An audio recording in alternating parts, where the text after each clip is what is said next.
Hi, Courtney. Can you hear me? Hi, Courtney. Oh, hi. Sorry.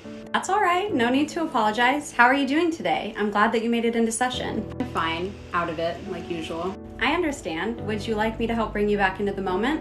Yeah, sure. I feel hot and stale. No problem. I understand. Here's some ice that you can put in your hands, and putting your feet on the ground may help too. Wow, this actually helps a lot. Good. I'm glad. That was a long dissociative episode. Were you thinking about anything in particular? No, just dazing off. I don't usually think about anything. It's kind of just the state of mind I get into and have for a long time. I understand that. Well, I'd love to answer any questions that you have about dissociation if you're interested.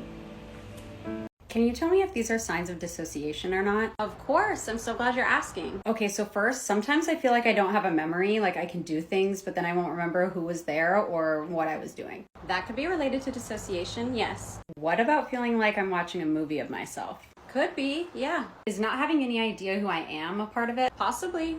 What about feeling completely detached from all of your emotion? Very possible. What about like wandering or staring off at nothing and people are trying to get my attention and they can't get my attention and then I come out of it and I have no idea how long I've been doing that for?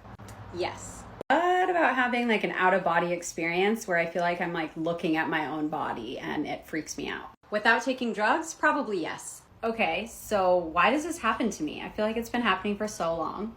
Lots of reasons. Comment if you want to know. Dude, guess what I was diagnosed with today? What? Maladaptive daydreaming disorder. What? What is that? It's a form of dissociation. What?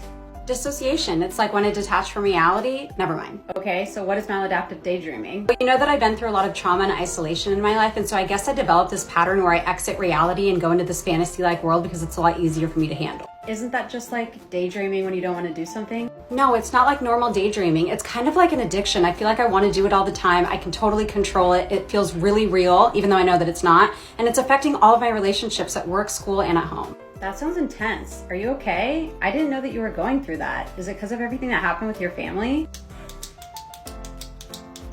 Kate.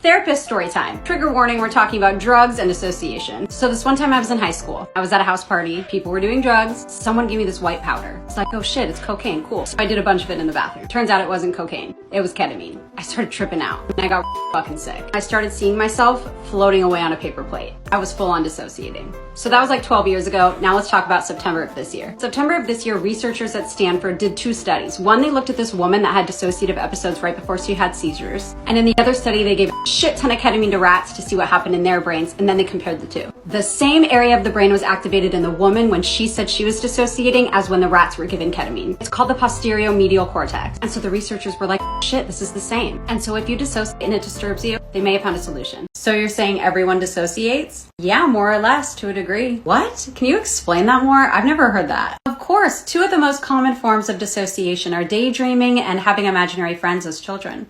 I didn't know that was dissociation. What comes after that? Some symptoms of PTSD, like having a traumatic flashback of the memory, and then the opposite, which is dissociative amnesia, where you can't remember what happened. Are there actual dissociative disorders? Well, there's derealization and depersonalization. Derealization is when you feel detached from your surroundings, like you're in a movie, and derealization is when you feel detached from your thoughts, feelings, or your body. What's the most misunderstood dissociative disorder? Dissociative identity disorder. This is where someone has a system of personalities within their mind and their body to protect their psyche from environmental or interpersonal stressors. Whoa, that's really interesting. Yeah, let me know if you want to know more. Are you ready? Oh yeah, I got this. All right, first question. The most common cause of dissociation in up to 90% of cases is what? Trauma. And why does trauma sometimes lead to dissociation? Because the mind wants to fragment itself to protect me and keep me away from danger and distress. Good. What are other causes of dissociation? Drugs, brain damage or tumors, severe isolation, war, and some early life medical procedures. Damn, girl, you got it. You're such a helpful therapist. Me learning all of this is like actually helping me heal for the first time. That's what I'm here for. Comment your questions.